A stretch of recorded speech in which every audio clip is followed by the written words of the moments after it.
কুমড়ো গাছ যদি লম্বা হয় তাহলে কিন্তু গাছটা বেশি দিন বাঁচে না, ফুল হয় না। কুমড়ো গাছের প্রথমে ডগাটা ছিঁড়ে দিতে হবে, তার পাশ থেকে কাক্ষি ফুল বেরোবে, তারপর ওগুলো আবার ছিঁড়ে দিতে হবে। অর্থাৎ যত কাক্ষি ফুল অর্থাৎ বেশি হবে তত কিন্তু স্ত্রী ফুলের সংখ্যাটা বাড়বে, ফলন বাড়বে।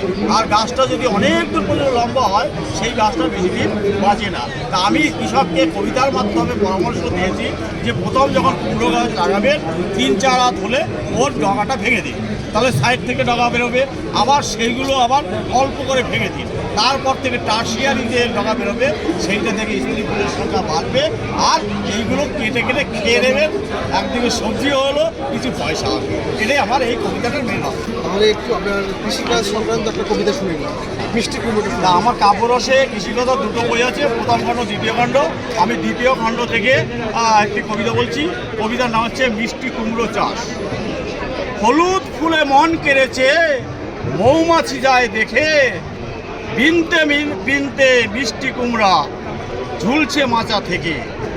স্ত্রী ও পুরুষ ফুল অনুপাত 100% যাবে, পরাগ মিলন ফলের গাছে ততই ভালো হবে।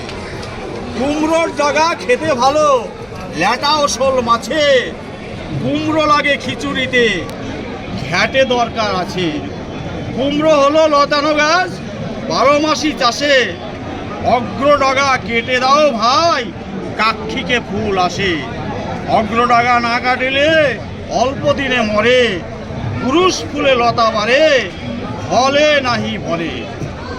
ফলমাছিরা কচি ফলে একগুচ্ছ ডিম পারে, লার্ভা বাঁচে জালি খেয়ে, জালি আর না বাড়ে। কুমড়ো চাষে খুবই ক্ষতি, চাষি চিন্তার তরে, ফেরোমেন ফাঁদ ঝুলাও খেতে, পুরুষ মাসি মরে।